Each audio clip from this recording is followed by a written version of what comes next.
Hello and welcome to Ready Pending Podcast. My name is Pedro, also known as Bofo Pedro74. And that was by far the longest halt we've ever had before an intro. Really? Yes, it was. Hello everyone, my name is Solid Space. We can just edit that. I was going to introduce you, but since... Yeah. Oh, no. Let's at least have something a little out of hand for once. Okay, perfect. Okay, well... as you can see it, or you hear in this episode, you can hear that Victor is not with us this episode. Sadly, yet again. he has having technical difficulties with his computer, so he will not be joining us, sadly. Hopefully next week he'll be with us. Hopefully. And considering he's left us with at least one topic that neither of the three of us can fully cover, but we'll try and do our best for your own benefit. Okay, well, first up for this week... Wait, we forgot. Oh, okay. We also have Carlos here tonight. Oh, Carlos. Yeah. Hi. My Mega.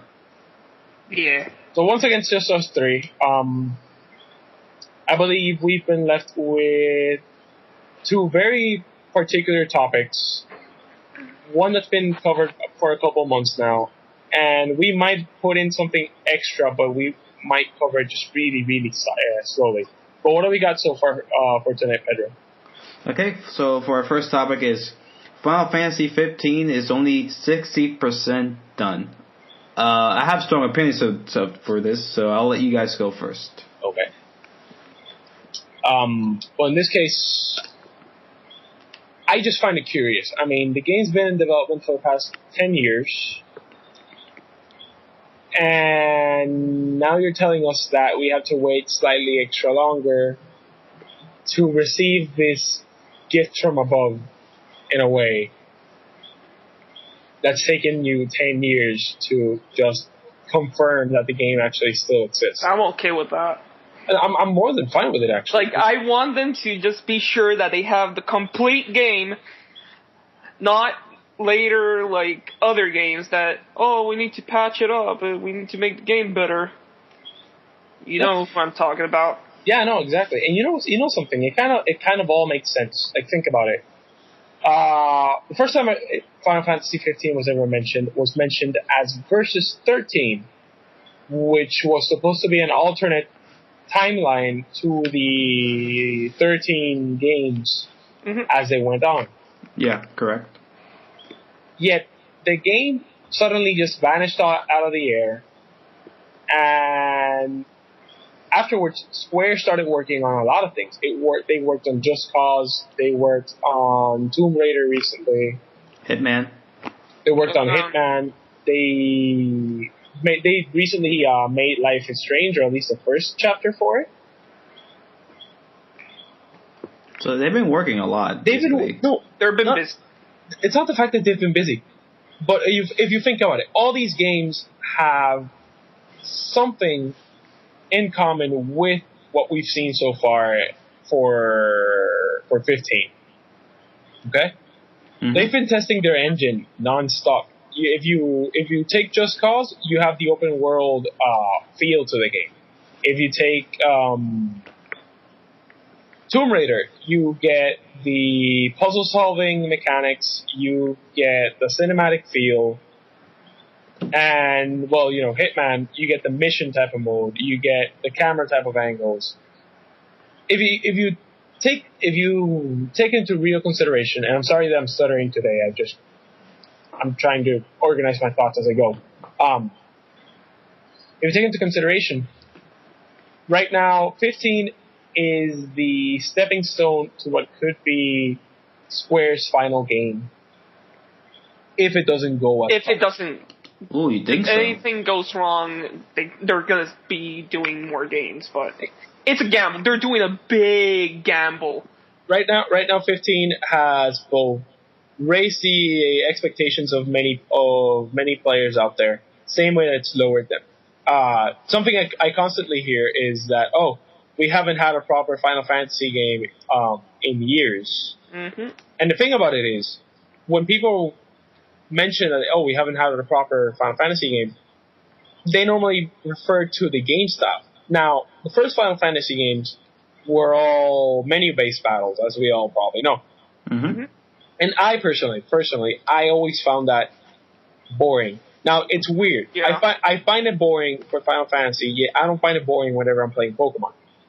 The reason for it is, I can't visualize myself as a Pokemon, but I can visualize myself as a guy wielding a giant-ass sword, flinging it around with one arm. Let me tell you something about that. That is normally supposed to be immersive. And by the time the Final Fantasy was created, the only reason why it had a menu system was because the hardware back then was not strong enough to bring the full idea alive. Hence, the creators left it for you to imagine what the fights were actually looking like. Yeah. And really, people didn't care a lot about the fucking gameplay. They just cared about story. That's what I played almost every Final Fantasy. I hate that type of gameplay. I hate it with a passion. But the story kept you going.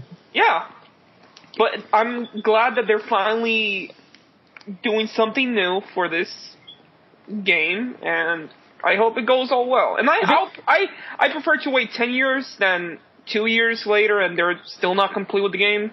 Yeah, the funny thing about it is that the gameplay isn't fully new. Recently, I ran across Final Fantasy Type 0, and I believe when they said that the game was only 60% done, they showed a bit extra of the gameplay, and the gameplay is really similar. Anybody who's expecting a Kingdom Hearts type of feel for the fighting, take that and just make it slightly slower. That's how it's going to run. The fighting is something slightly strategic, considering that you're not just controlling Noctis, but you're also controlling your teammates as well. The only thing that's different from Type 0 is that you're not switching between teammates. You're basically using them as supports. Like, if you take it, let me see, what game can pop into it? Take it, for example, the Storm series for Naruto games. When you're playing Team Battle, you're not playing with an extra player. You have two more characters, and with the click of a button, they pop up into the stage and help you out. That's more or less how the fighting style is going to go down. And honestly, I've always enjoyed that fighting style. I would appreciate it if some fighting games would let go of their arcade feel and just jump into something a little more controller friendly. Jesus, stuttering is terrible today. But the fact that 60% done is, to me, it's outstanding. I don't know whether to be scared or whether to feel happy that this has been such a slow process. Well, they need to get it right, because they're hurting right now. Like, no, I know, but how long has Square been hurting? It hasn't been that many years. I mean, the project was announced 10 years ago. Yep. Or nearly 10 years, more or less. But it was announced a pretty good amount of time. The game simply vanishes. The 13 series crashes. 14 crashes as well, and they had to remake the whole game, and it's actually pretty outstanding now. And my thing with this is like, I'm not really big into Final Fantasy. I play a couple of the games, but it's not really my thing. The reason why it annoys me that this game has been almost 10 years into development is because if it wasn't for this game, Tetsuya Nomura, the director of the game, which he's no longer working with the Final Fantasy 15 game, he's currently focused on Kingdom Hearts 3. Yeah. If that game didn't took that long, he probably would have made many Kingdom Hearts games and other games of that caliber, which, not 10 years, because I remember it was announced, Final Fantasy Versus 13 was announced back in 2006 after Kingdom Hearts 2 release. Mm-hmm. So in order for a game to be in development for that long, something must have been going wrong. Something must have happened that they just didn't know where to go. Because not 10 years almost now, and it's still 60% done. At some point, I do believe that they had to scrap part of the project to rebuild it. Same thing happened. The main reason right now, and I'm pretty sure many people don't notice, you know how recently they re-released the old Kingdom Hearts games? Mm-hmm. The reason being is because, at least for the first game, they lost all the original files of that game. Yeah. So that game is basically remade from scratch. Yep. And that's what goes for both versions, both for the Japanese final mix version and for the American version, which they basically it's the same thing, but they gave us that extra content that wasn't given to us years ago.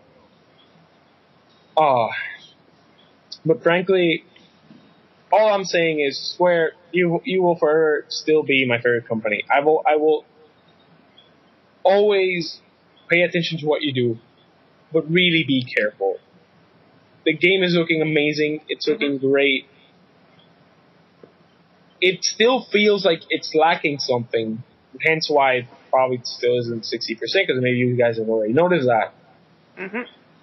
But just make it the greatest thing you'll ever do, up until something surpasses it. Of course. But just make it great.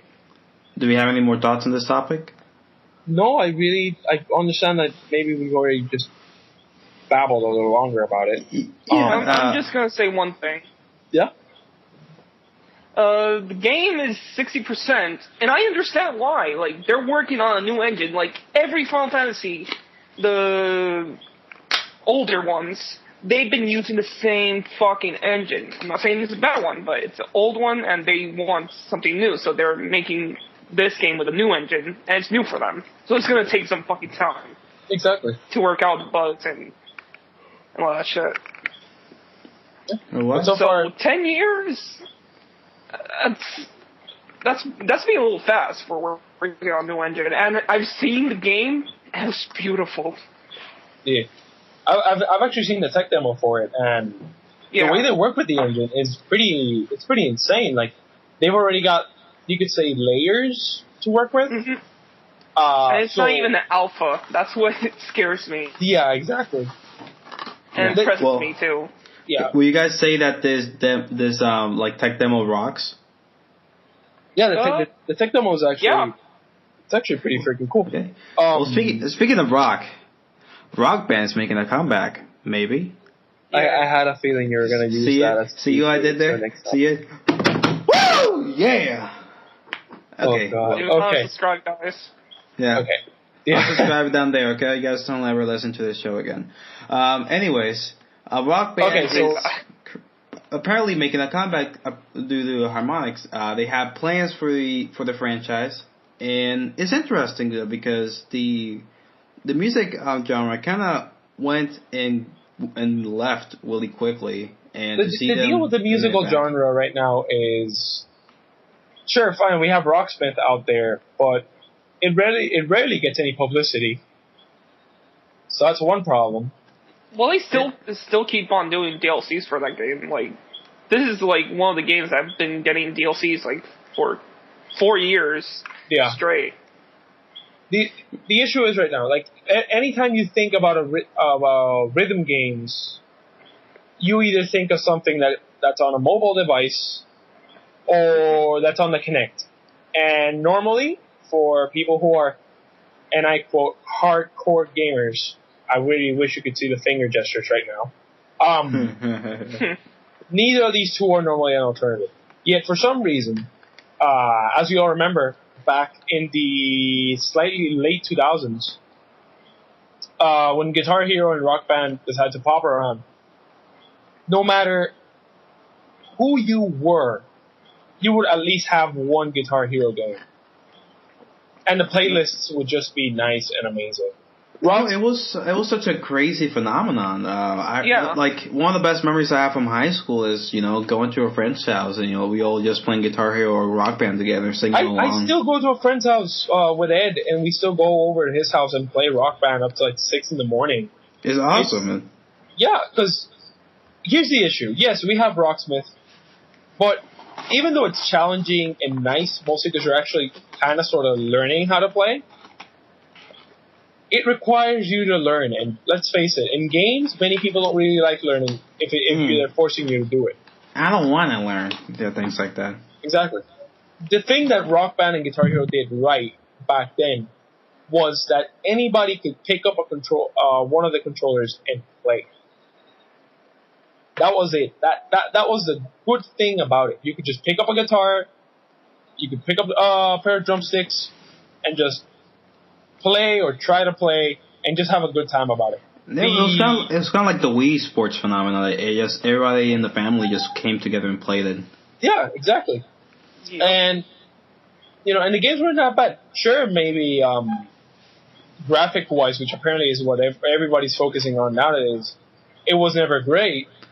But that wasn't the point. That wasn't the point of the game. But that was never the point. Yeah, nobody cared about that. They just cared about the music and the gameplay. Exactly. I will always find it funny, though. I remember back in Guitar Hero 3, the hardest song to play was always Through the Fires and the Flames. Yeah, oh, God. Oh, my God. And as you all know, many of the songs, when the notes are put into the game, they actually bring the guitarists and the musicians to put in the the buttons that are going to go and how they're going to go. Yeah. When they brought the guitarist from Dragon Force, by that time, they put him to play the song on Expert. He couldn't finish the song. Wow. And he tried. He couldn't finish the song. Mm-hmm. And that's like that's like literally the only way that you can experience like a real guitar experience. Just play an Expert. Exactly, and it's pretty close, I guess. I mean, you're not playing on multiple strings, but it is quite the challenge. Yeah. But I don't honestly. I was kind of sad back then when Harmonix decided that they were no longer going to make nor Rock Band nor Guitar Hero games. Especially since we were starting with the whole DJ Hero thing, which was actually, it was hard as shit to play. Let me tell you that. Really? I never played it. I tested it out multiple times at a Best Buy that used to be close to my house. God, that thing was just, it was hard. Like it wasn't terribly controlled. It was just hard as shit to play. And it was kind of sad because, at least in my case, it was the one game that me and my dad would just play over and over. Because the playlist contained music both from the 60s and over, and from the 2000s and on. So, considering that we always share musical tastes, we would always have something to play. We would always have something to listen to while we played, and that would always make it interesting. Yeah. I guess that's more or less what you can say about it. I'm just happy to hear that they are reconsidering the series. Oh yeah, for me, Rock Band, it has a really good memory. So I think it's something that I would like to see back. But obviously, not many people agree with us since Carlo has a different opinion. What I'm just gonna say is, I had a Guitar Hero, I had Rock Band, I have like 2 fucking plastic guitars in my closet right now. Mm-hmm. It was a fun genre. It had its years of everybody having in their living room, playing with their friends, but it just got boring.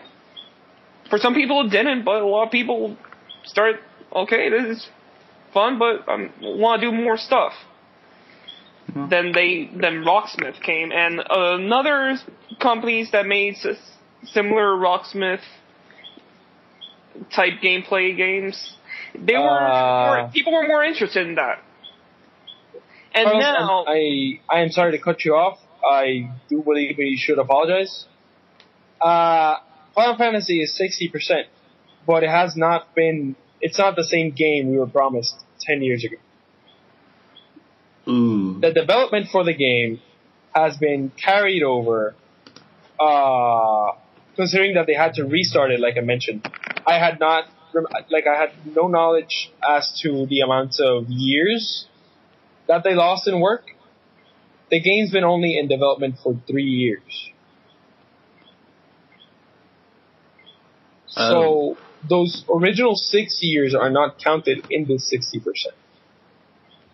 Either way, they're still waiting, and they're still. Yeah, it's not going to come this year, or I hope next year, maybe. Maybe, but I do really apologize for those of you who are listening. We try to be on on cue and on time for this. But yeah, we do apologize for this. I believe we can more or less jump into our last topic of the night, maybe. Well, I was just gonna say that like Rock Band. Well, before we end this topic, like Rock Band, kind of it could like the plans that they have for the franchise. They could kind of spawn something new in the generation. Speaking of Spawn, You really need to stop doing that, please. Yeah. Spawn may be a character in Mortal Kombat X. Dun dun dun. I tried, guys. I tried. Okay, so my first question to this is, how long has Mortal Kombat damn it. How long What? has Mortal Kombat been including characters that are not from their universe into their games? Like when did this whole thing start? Like remind me. Mortal Kombat 9? I don't think so. I think it was before when that. DC came to the picture. Was it that time? Really? Yeah. Like Like different universes and shit. That's when it started with DC. But wasn't like Freddy Krueger in Mortal Kombat 9? Yeah, they were. Yeah, but 9 came after. Yeah, DC was before all that. Oh, okay. But I still think that it was a little more further behind. Like I'm trying to remember, and I think it was a little far behind. But the thing about it is, I'm not sure though. So Yeah. maybe you're right, maybe you're wrong. okay, the deal with Spawn is right now, it's still rumored. It has not been confirmed fully whether they're actually going to use him or not. And I find it very peculiar because nowadays Spawn isn't a character that is fully well known. Like I know about Spawn, but I don't know about it enough to talk about it right now in the podcast. But from what I was reading, the creator has been thinking of taking the character into a different type of feel for it. Like, changing around the concept of Spawn a little bit. And the reason why he went over to Netherrealms is because he understands that if Spawn was put into the Mortal Kombat game, it might cause at least a curiosity to figure out who the character is. And I gotta agree, it's working. Okay? Mm-hmm. And let's face it, the character's been really, really old. I rarely see the comic books on shelves or the merchandise per se. And it saddens me because I've always been curious about it. But I've never had the time to pick up a Spawn comic book and read through it and see how it is. Because, origin stories are always there and origin stories are always altered. But I would like to see how the character works in the game. Because when they put Freddy, even though a lot of people enjoyed having him in MK9, I didn't like his inclusion. I found it really, really weak compared to Kratos. Compared to Kratos being in the game. Like, Kratos was a really good fit in that game. Like, let's be frank here. He was a really good fit for that game. But Freddy just felt like something that was just there. Like, oh, yeah, it's like Mortal Kombat and Freddy, He wasn't bad either. He was kind of good. I don't know. I found him. I found it slightly weak. But what are some characters you guys think should be added to the Mortal Kombat roster and be kind of like a cool addition to it? I'd say Kratos again. I mean, yes, you could bring him back and have him in the game because again, he's fitting. Spawn looks really fitting for the game. I want to see how they would work around the costume though to make it more Mortal Kombat-esque, I guess. I think Predator would be a pretty cool Predator, that would be a pretty cool character to play as. that'll be nice. I also heard a rumor, like a potential maybe rumor, that they might be putting a Predator into the game, but that's just rumor. Oh, really? Oh, yeah. I didn't hear nothing about it, but I read about that during the weekend. that's nice. Well, that'll be awesome if they do that. Yeah, it'd be interesting, but it would only work if you put an alien as a character too. Speaking of Alien, they're making a new movie. Well, they're thinking of making a new movie, and I'm hyped. Yeah, I saw the concept art for it. But you know who's the director, right? It's not. Neil Blomkamp. Oh, I love him. He has done the best fucking movies. Are you okay, Carlos? Like, it's just he has done great movies. He's doing now Choppy, that I'm dying to see. Yeah. Elysium, that was a great fucking movie. District 9 blew my fucking mind. District 9 was amazing, and I will forever enjoy the fact that most of the props used there were supposed to be for the Halo movie. He did do a Halo series too, if I'm not mistaken. I think so, yeah. Yeah. Did he? Yeah. I didn't know. I know he was supposed to work on a Halo movie with Peter Jackson, but that didn't happen. No, but he did a series. That's why they got the chance to make a movie, but he lost that chance. But yeah, he's a great director. Yeah, but I saw the concept art for Alien 5, and it's looking really peculiar. Like it has my attention. Yeah. So please, Fox, let him do the fucking movie. Yeah, please. No, I think it's been confirmed. If I'm not mistaken. No, it's not really confirmed. He's just he's been playing with us a lot when he just tweets out like, "Oh, somebody send me this paper with a contract if I'm interested in doing a movie." Blah blah blah blah. I think it was Elysium that he was working with Sigourney Weaver. I think her name is one that. Yeah. No, it's confirmed. I'm reading an article right here in Variety. It's confirmed? Nice. Alien new movie confirmed with director Neil Blomkamp. Yeah, because he's been tweeting like, "Hey, I think this is gonna be a thing," and it's a fucking alien picture, and everybody's fucking hyped for months. Yeah. And now, I think 3 days ago, guys, I think this is really happening, and posted. The article reads, 20th Century Fox has closed a deal with director Neil Blomkamp to develop a new Alien movie, sources confirm. The United Sci-Fi project separate from Prometheus 2, which Fox is still making with Ridley Scott. Blomkamp, who directed District 9, is the upcoming feature Chappie, has been teasing the project in recent months, but said the extraterrestrial reboot was likely abandoned. It was supposed to star alien brethren Sigourney Weaver. Yeah. So yeah, it is confirmed. I don't know how they're going to do that story. Maybe they were going to do a reboot. Well, it'll be the best way to do it because if people saw Alien, I don't want to spoil anything. It's an old movie, but yeah. It's going to be hard to put her in the movie again. Not really. I mean, the movie per se is a sequel. The best thing that they can do is cloning. That could also work. And that's a thing in Alien that they love to do. Well, the thing I found cool about the pictures they had was they had Sigourney Weaver, her character, with the mold of a alien, of a xenomorph, which I thought was pretty cool. Yeah.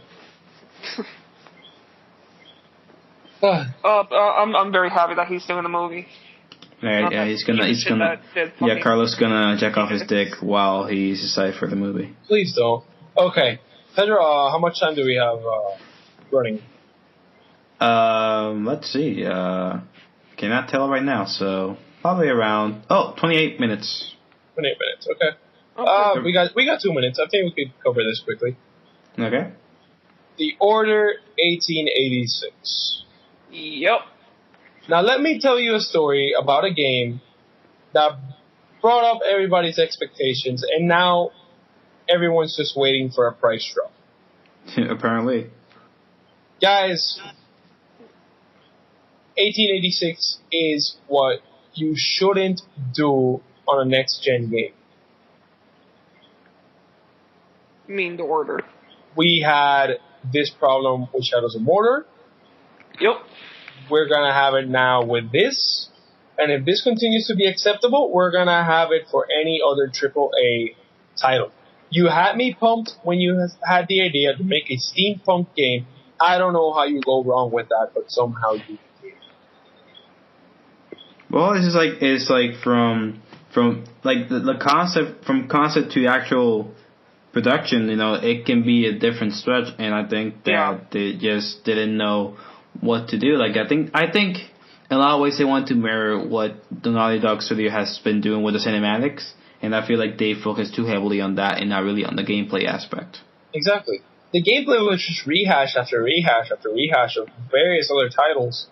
And yes, you have cinematics, but if I want to see cinematics all the time, even though I actually do enjoy them, might as well go watch a movie then. Basically. Yeah. Yeah. I hate that fucking cinematic view. Like, and you know something, there are very few games that cinematics actually do it the favor. Because I think I could say one of the first games to use cinematics to just make the game feel longer, and thank God Victor's not here because he would punch me in the throat, was Basically. Metal Gear. Metal Gear. If you play Metal Gear without watching the cutscenes, how long exactly is the game? Yeah, this will be the last episode we were hosting. Yeah. Because Yeah. This is how Victor gets his laptop back, just to freaking punch me in the throat. It was all Jose's idea. Don't punish us. I know. yeah, But, okay, Metal Gear managed to make it happen, plus have the extra, about like these certain cutscenes, especially in 4, where you were playing as the cutscene was going, and that's okay. But I think we've made it enough to the point where you can have cutscenes, but make sure that the gameplay is actually longer than the actual cutscene. Yeah. Gameplay wise, the Order didn't deliver. It didn't deliver. Like, it's a generic third person shooter. It's like fucking Gears of War shooting. Exactly. It's the enemies are boring. They're not that powerful. The only good gameplay that I can say that I saw was fighting with the werewolves. That was like the best thing. It was fun, immersive, sometimes fucking scary. But that was the idea for the main fucking game, not throwing enemies with guns and that bullshit. Yeah. So at least in that bit, I guess now we know why we're just giving you from a 5 to a 6. That's about it. But really, I guess that could basically cover what we think about it. We didn't really want to cover it too much, considering how much it's been discussed during the week. Yeah. Ironically, considering, and I'm telling you this now so you can keep a note of it, maybe around next week, I will be uploading my review on Monster Hunter. I'll try to do it as unbiased as possible. Yeah. Wait, you're doing okay. Yeah, Victor recommended me to do it. So I'm gonna sit down on Thursday with him and see what we can write about it. But I think that any game can keep me 9 hours straight playing with no interruptions. I think that more or less can get a good positive view. But we'll find out that later on in this week. So, any other comments, guys? Not really. Just wait for a price drop for the Order. At least a That's not $30 going. price drop. I'd say 40. You say 40? Yeah, it's not going to drop to 30. That's not going to happen. Yeah. No, 40. Like, that's the least GameStop is going to lower it down. You know what? Okay. Let me just be clear. The Order fails on the fact that gameplay-wise it wasn't too heavy. But you know what game really depends a little too little on its own story? No, the Souls series. The what? The Souls series. We're talking Demon Souls. We're talking Dark Souls. Oh, man. And I was actually thinking about this today because in my head it's been resonating. Me and Evan were talking about different games. And this will come up on the review, so this is a bit of a preview. Immersion is something that is always needed in media, especially in movies and games. If you're watching a movie and you don't feel that you're in the whole commotion, then the movie's not doing its job, really. You're just, yeah. But the same thing happens with a game. Like, I played Dark Souls. Yes, the story is cool, but you don't really learn too much about the lore now, do you? Like, unless you nitpick the tiny little bits that you're fed, you don't really feel like there's a story. You just feel like you're just there, just trying to not die over and over and over. That's about it. It has its story, but it's too well hidden. And even simple games, like arcade games, like take it, I think it was Metal Slug. Even Metal Slug's a little easier to understand than Dark Souls. And Jesus Christ. I just feel like if you're gonna make a story-driven game or a gameplay-driven game, I think it's better when you find a balance. I think it's better when you find a way to get your player to actually feel that he's in the character's shoes, being a total badass or a total wimp, depending what type of game you're making, rather than just making us sit there and watch a story, or making us sit there and try to find the story in a little corner of the screen. Best example, Last of Us. Play as Joel. You want to be him. Or at least for a good portion of the game. No, I want to be him. I played Last of Us. I'm pretty sure Victor wants to be inside of him, but that's another story. That's another story. You are. You know, we've actually had a record today as to how many innuendos we can make with Victor. And this one actually took the whole podcast before it came up. So, he's our boss. Give yourself a pat on the back, Carlos. That is a new record right there. Thank you. Yeah. And you too. Yeah, but I guess we could end it there. So, yeah. So thank you guys for tuning in. We're sorry that this might have been the most awkward podcast ever. It's just that we were not expecting to be alone by ourselves today. Again. Yeah. And as always, we will try to keep you posted on the best topics out there and at the same time the underdog topics for the weeks. So this is Solid Space, Pedro, and Carlos signing off. Bye. Prometheus sucks.